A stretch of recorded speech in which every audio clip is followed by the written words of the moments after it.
भनेर पुरा गर्नुहुने हाम्रो येशूलाई हेरौँ भनेर आजको वचनले भन्छ। जसले उहाँको सामुन्ने राखिदिएका आनन्दको निम्ति अपमानलाई केही जस्तो नठानी क्रुसमा कष्ट भोग्नुभयो र परमेश्वरको सिंहासनको दाहिनेपट्टि विराजमान हुनुभयो। हालेलुया। हेर्नुहोस् न, आज जब उहाँलाई दिएको त्यो कष्टलाई चाहिँ है उहाँले साँच्चै नै उहाँ त निष्ठोर हुनुहुन्थ्यो है, एकदमै परमेश्वरको पुत्र भएर आफ्नो सिंहासनलाई छोडेर यो पापी धरतीमा मानिसको रूपमा चाहिँ उहाँ जन्म लिएर आउनुभयो र भयानक दुःख तपाईँ र मेरो भार चाहिँ उहाँले उठाउनुभयो।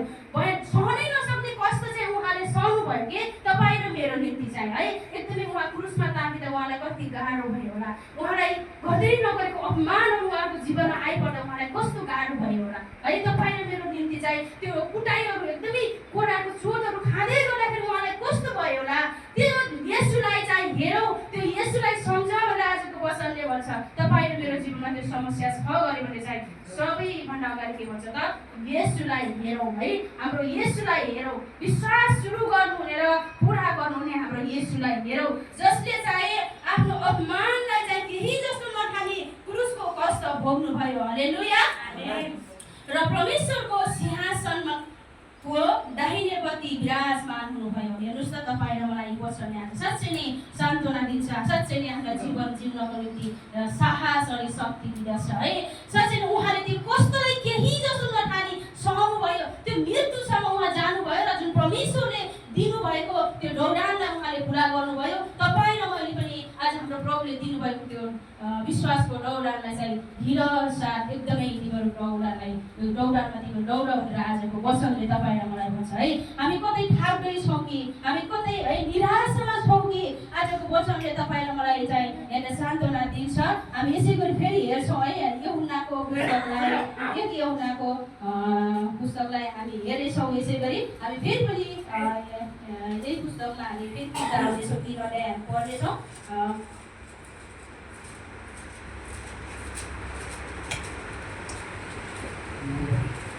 यूहन्ना 2 अध्यायको 15 र 16 17लाई म पढ्नेछु है। हेर्ने, संसारमा भएका कुनै पनि थोकलाई प्रेम नगर।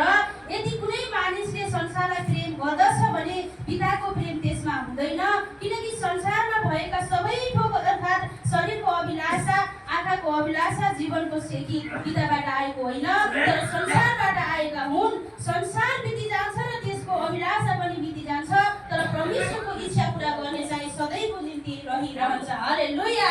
हेर्नुहोस् त, तपाईँ र मलाई यो वचनले है, हामी साँच्चै नै यो दौडानमा हामी दौड्दै गर्दाखेरि कतै हामी थाक्दै छौँ कि, कतै हामी संसारको अभिलाषातर्फ हामी हराइरहेका छौँ कि, त्यो अभिलाषामा हामी डुब्दै छौँ कि, त्यो संसारको सुख विलासमा हामी डुब्दै छौँ कि, आजको वचनले तपाईँ र मलाई चाहिँ भन्दछ संसारमा भएको कुनै पनि थोकलाई प्रेम नगर भनेर तपाईँ र आज मलाई चाहिँ यो वचनले आज भन्दछ है।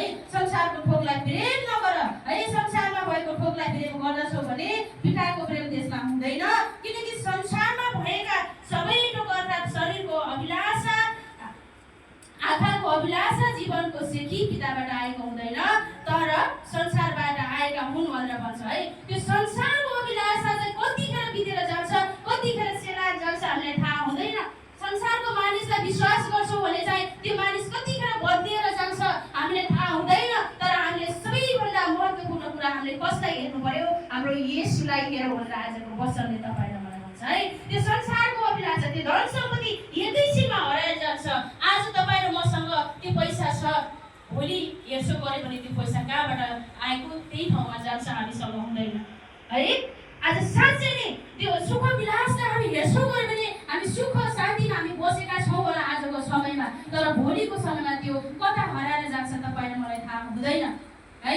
हामी एकदमै मान्छेलाई विश्वास गर्छौँ, मैले अगाडिको समयमा भने, फेरि पनि यो वचनले भन्छ हामी मान्छेलाई प्रेम गर्छौँ, मानिसलाई सबैभन्दा परमेश्वरलाई भन्दा अझै माथिल्लो दर्जामा राखेर जुन मानिसलाई हामी मान गर्छौँ, सम्मान गर्छौँ, त्यो मानिसले हामीलाई जिउनु नमार्नु मर्नुको बनाएर त्यो अवस्थामा छोडेर जान्छ।